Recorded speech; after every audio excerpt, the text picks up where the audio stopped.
So you've heard teachings on awareness from Rupert Spira, Adyashanti, Ramana Maharshi, Mingya Rinpoche, and more. And what they're saying makes sense to you, but you just don't feel it. You don't feel it. Why? What's wrong with you? How can it make so much sense, but so little actual difference? Where is the joy, clarity, ease, and wisdom they're talking about?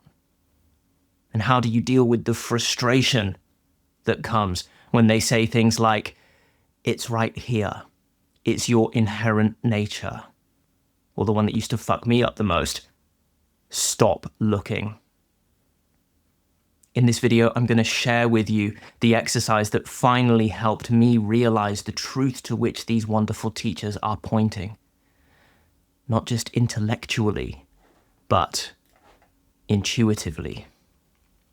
And this is a key point. You may have heard some of these teachers speak on this difference between intellect and intuition.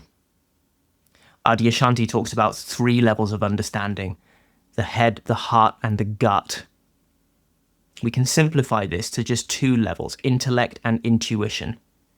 Intellect is the understanding that you're experiencing when you say, it makes sense.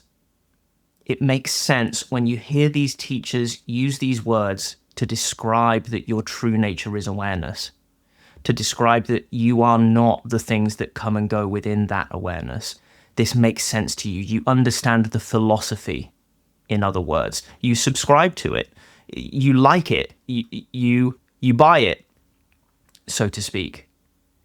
And yet you feel that the results are not yet yours. You cannot feel your nature as awareness. Or at least, so it seems. Ram Dass said, I quote Ram Dass all the time on this channel, such a gold mine of teachings. He said, when we think about things. In other words, he said, we're always one thought away from reality. And there's an unavoidable pitfall here in the teachings on awareness, which is that to point to what is to be recognized here, we have to use words. There's nothing else for it. We may be able to use the occasional visual metaphor, which can be useful. We may even simply describe a metaphor, also very useful. But words are going to be involved somewhere, whether spoken or written. Something else that we can depend upon, of course, is the presence of the teacher if we're fortunate enough to be in a room with them. There's all kinds of discussion in spiritual communities as to whether or not what is called transmission can occur through video. Well, you tell me, friends. We'll see if what I'm about to share brings you to a deeper level of understanding. And if it does, then please let me know in the comments. That will be a piece of evidence for us that this teaching can be transmitted, felt, that you can be directed to this truth in your direct experience through the medium of video. Of course, when we're in a room with someone, we're having a more complete experience of that someone. No longer are they on a screen, they're right there with us. So that's another way in which the teaching can be communicated in such a way that it bypasses the intellect. And this is what we're really looking for here, friend. We want to bypass the intellect because the intellect will never get it. What is to be realized here can only be realized intuitively. In other words, as long as you're thinking about it, hypothesizing about it, theorizing about it, conceptualizing about it, that's not it. If you're visualizing either some subtle something that awareness is like, or that awareness is, that's not it. If you're visualizing or conceptualizing what it might be like for you to have realized this. That's not what it will be like. It can't be. Because that visualization, that conceptualization is a visualization. It's a concept. And what we're talking about is beyond both. This is why it is said so often that we must abandon all expectation, all models of what this teaching might be pointing at, and instead simply go there experientially.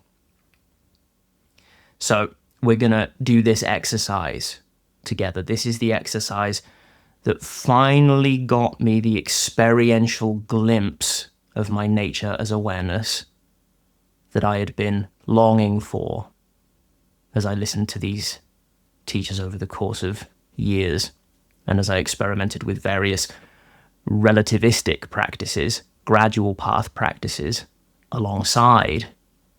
I had always held a candle, so to speak, for the non-dual teaching, but like you, though I understood it intellectually, I had not had the experiential glimpse yet, so I kind of kept returning to those non-dual teachings on the side while I continued with my relativistic practices in the main.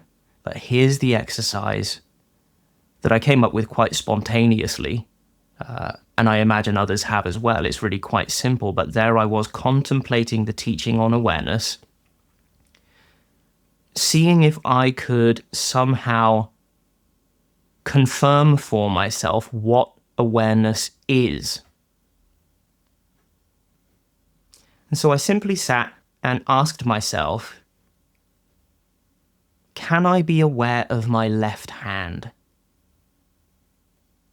And I'll ask you the same, friend. Can you be aware of your left hand? Sure you can. Of course you can. Of course we can all be aware of our left hand. And using awareness in this mundane way proves to us something about awareness. That it is ordinary. It is in fact the most ordinary aspect of your existence. It is that which is always present, always on. Many teachers talk about the breath as being very convenient because it's always around and we're always doing it. Well, actually there are gaps in our breathing, but there's no gaps in awareness.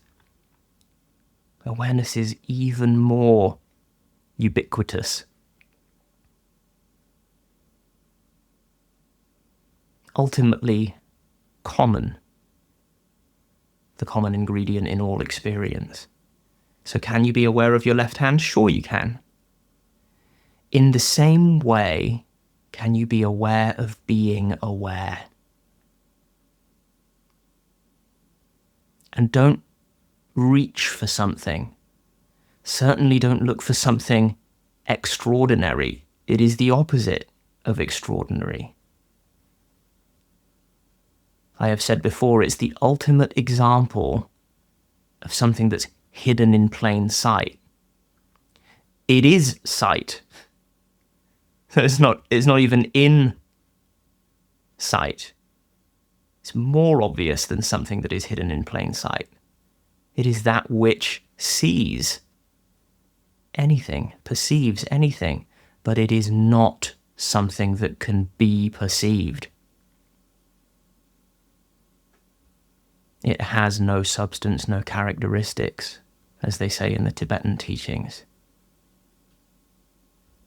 So if you're hoping to catch something, if you're hoping to clock something, if you're hoping to grok something, you won't. It cannot be felt or seen or touched or tasted. It is that which sees, that which touches, that which tastes. Not in the way that you close or open your eyes and then the visual field appears. It is the space in which What you see when you close your eyes and what you see when you open your eyes appears. It is the space in which that data exists, to use Ziji Rinpoche's wonderful term. Data, stuff, phenomena. So you see, friend, if you're looking for any kind of experience to confirm that you are in fact aware, you are like a dog chasing its tail. You are and always have been aware. You are and always have been awareness. Anything else you take yourself to be comes and goes. So you see, we're looking for the most obvious thing, and that's what trips us up, isn't it? To address the bliss and joy and clarity that is supposed to come with this recognition. These qualities are your nature. They are recognized in the absence of obscurations, and obscurations are cleared when you stop giving a damn about them. That's the trick. And this teaching is rather like pulling out a card from the bottom row in a house of cards. All the other cards come tumbling down. Not necessarily in an instant. This is another pitfall, another trap. We don't want to be thinking that just because we glimpse awareness once that some grand event should occur and all of our trauma dissolves, all memories of anything bad that ever happened dissolves, and angels come down from the sky and blow trumpets and we start to float because we're so enlightened. No. Once again, it is far more ordinary than that. Indeed, what is actually extraordinary is all the ways in which we use the mind to obscure our true nature, all the ways in which we buy into reality, all the ways in which we invest phenomena with meaning and then demand that either we keep them, or they stay the same, or they change. In this way, we get involved. We subscribe to this relative reality and get caught up in it. That's all we can see. We become trapped by dualistic perception, demanding that things be different than they are, including the demand that we be different, the demand that we be enlightened, when this I that you hope will get enlightened never can. It cannot happen. Enlightenment is not an achievement that happens to a person.